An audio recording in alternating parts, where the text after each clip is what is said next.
हरियाणा में एक दलित वरिष्ठ आईपीएस अधिकारी एडीजीपी वाई पूरन कुमार ने अपने ऊपर दलित उत्पीड़न होने के कारण आत्महत्या कर ली।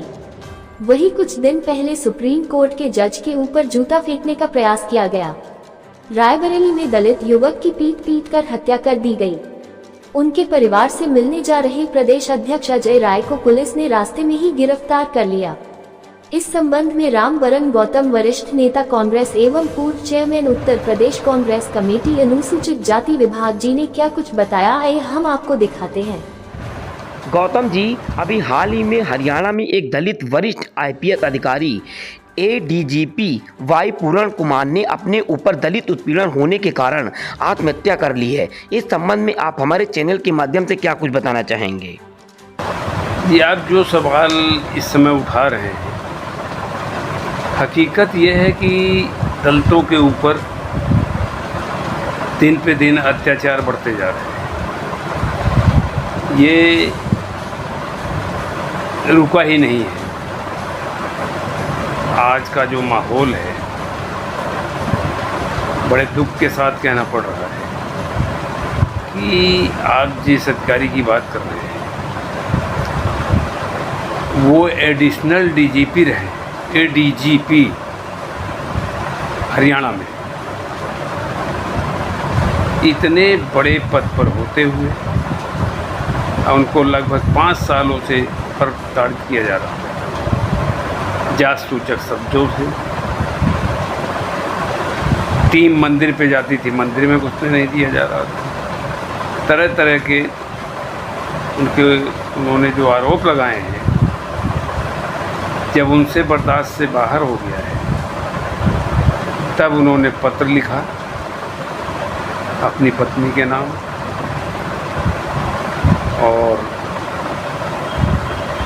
जो आरोप लगाए हैं उन्होंने लगभग 15 अधिकारियों के ऊपर, जो उनकी आत्महत्या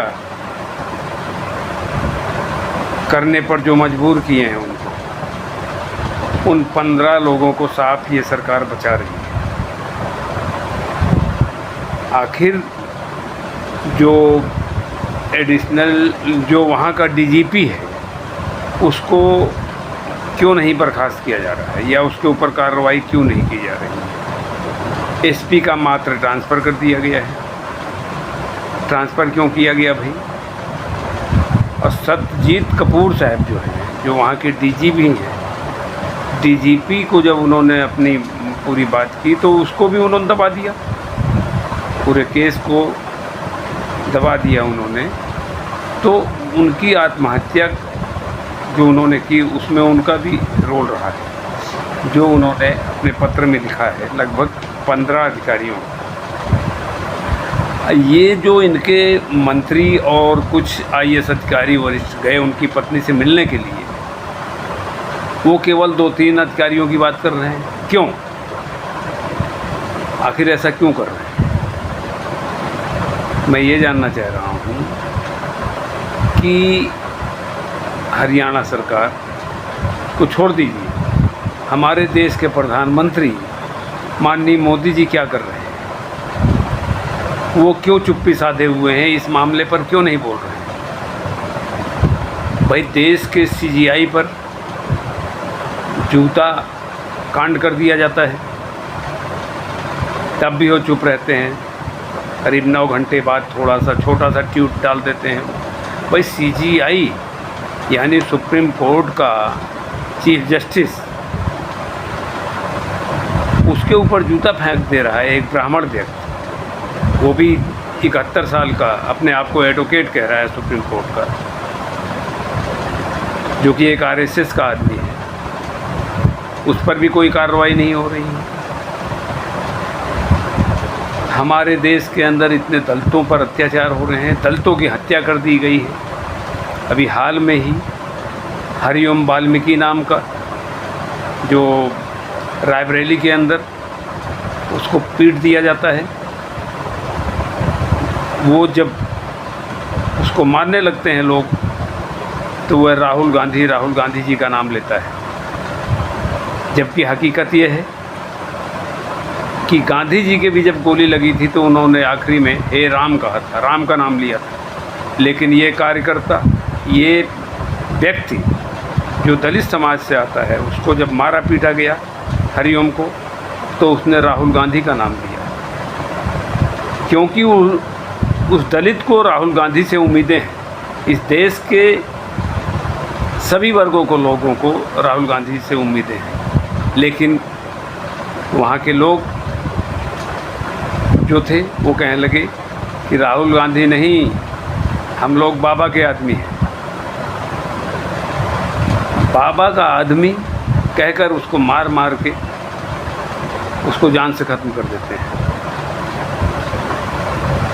उस पर भी कोई कार्रवाई नहीं होती है। बाबा जी शांत बैठे रहते हैं। माननीय मुख्यमंत्री योगी आदित्यनाथ जी, जब उत्तर प्रदेश कांग्रेस के अध्यक्ष आदरणीय अजय राय जी कल पूरे उस समाज, उस व्यक्ति के यहाँ जाना चाहते हैं कि उसको कुछ आर्थिक मदद करने के लिए, तब ये सरकार उनको उठाकर बंद कर देती है। पूरे उनके कांग्रेस कार्यकर्ताओं सहित शाम को जाकर छोड़ती है और उनको इधर बंद करती है, उधर जाके नाटक करती है, वहाँ अपने मंत्रियों को भेजकर उनको चेक देती है। चलो, ये बड़ी खुशी की बात है कि कुछ आर्थिक मदद इसी बहाने उनको मिली। शायद कांग्रेसी इस तरह से उत्तेजित नहीं होते। आदरणीय अजय राय जी, जो उत्तर प्रदेश कांग्रेस कमेटी के अध्यक्ष हैं, वो बार बार जब हत्या हुई तब भी उनके घर गए, उनके परिवार वालों से मिले। आदरणीय राहुल गांधी जी स्वयं विदेश में थे, लेकिन फ़ोन पर बात किए उनके परिवार वालों से कि हम आपकी पूरी मदद करेंगे, हम आपके साथ हैं।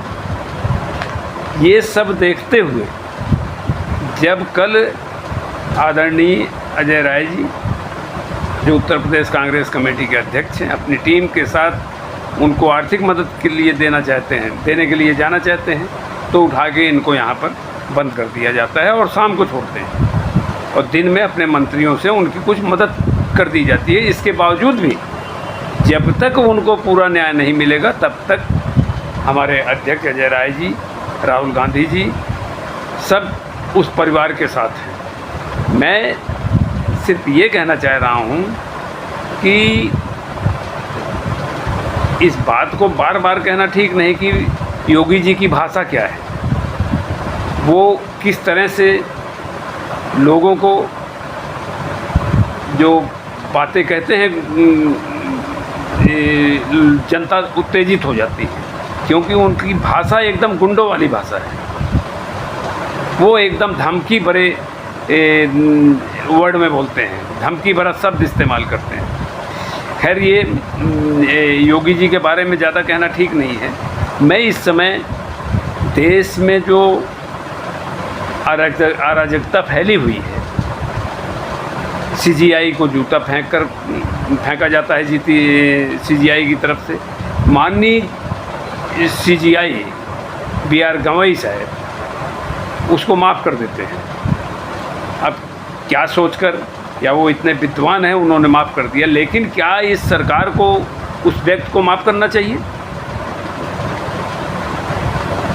उस व्यक्ति को कड़ी से कड़ी सज़ा मिलनी चाहिए, क्योंकि पूरा समाज, सीजीआई की बात नहीं है यहाँ दलित समाज की बात है। पूरा दलित समाज सरकार को शक भरी निगाहों में देख रहा है, क्योंकि वो उस व्यक्ति को बचा रहा है जो सीजीआई के ऊपर जूता फेंका था। और उधर IPS अधिकारी के बारे में, जो हमारे हरियाणा कैडर के इतने सीनियर, उनके ऊपर कोई आरोप नहीं है आज तक उनके 25 वर्ष की सर्विस में, लेकिन उनको इस तरह से जातिवादी शब्दों से इतना प्रताड़ित किया जाता है कि वो अधिकारी जो है आत्महत्या करने पर मजबूर हो जाता है। और आज भी जो FIR दर्ज हुई थी, उसमें उन सब के नाम गायब कर दिए गए हैं। क्यों गायब कर दिए गए हैं? जब वो अधिकारी लिखित दिया है कि हमारे साथ इन लोगों ने, इन अधिकारियों ने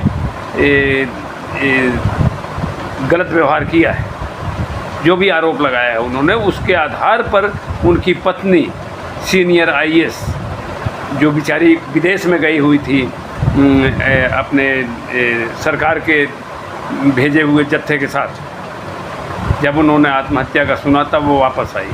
और वो जब वो पत्र जो उनके पति लिखकर छोड़ के गए थे घर में, उसको पूरा पढ़ा, उसके बाद एफआईआर दर्ज कराई।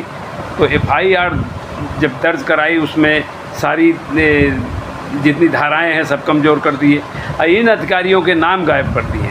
सबसे पहली बात, जो सज्जीत कपूर जी हैं डीजी, इनको अरेस्ट करना चाहिए, इनको जेल भेजना चाहिए। ये कैसे बाहर घूम रहे हैं अभी तक, हमारी समझ में नहीं आ रहा है। देश का प्रधानमंत्री चुप है, हमें तो लगता है ये प्रधानमंत्री खुद ये सब काम करवा रहा है। इसका कारण सिर्फ साफ ये है कि इसने पूरे देश को बर्बाद कर दिया है, बेच दिया है। आज हमारे देश के नौजवान बेरोज़गारी की कगार पे हैं, पढ़े लिखे बच्चे ई रिक्शा चला रहे हैं, छोटे मोटे धंधे करने पे मजबूर हैं, कहीं नौकरी नहीं मिल रही है। इन सब चीज़ों से, बेरोजगारी से ध्यान हटाने के लिए इस प्रधानमंत्री ने ये ड्रामा शुरू किया है। मैं माननीय प्रधानमंत्री जी से अनुरोध करता हूँ कि इस डीजीपी को, हरियाणा के डीजीपी को तुरंत अरेस्ट करवाएं और कड़ी से कड़ी सज़ा मिलनी चाहिए। ये 15 के 15 जो अधिकारी हैं, वरना ये समाज कभी माफ़ नहीं करेगा। इसमें अधिकारी की बात नहीं है। अब आ रही है माननीय मोदी जी की बात, जो हमारे देश का प्रधानमंत्री है।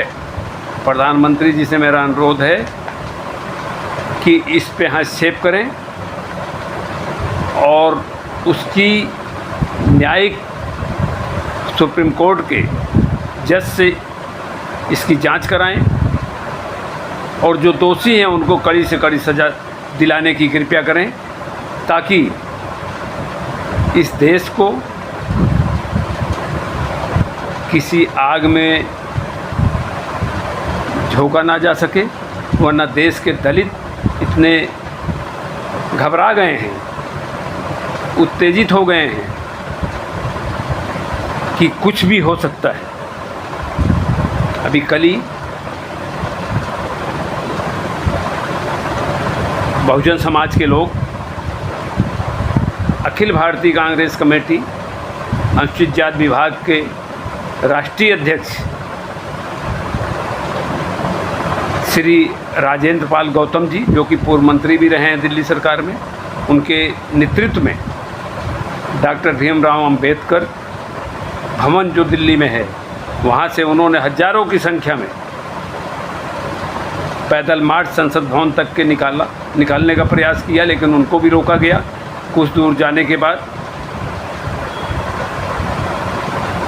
ज्ञापन जो है देने के लिए अनुमति दी गई, बाकी सबको रोक दिया गया। ऐसा ना हो पूरे देश के अंदर इसी तरह का हाहाकार मच जाए।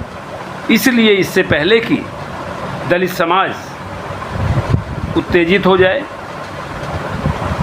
और कोई घटना घटे, इससे पहले इसको शांत किया जाए। और आदरणीय बहन जी मायावती जी से भी हमारा निवेदन है कि दलित के मुद्दों पे कम से कम आप आइए, आवाज़ उठाइए। इस देश को, दलित समाज को आपकी भी ज़रूरत है।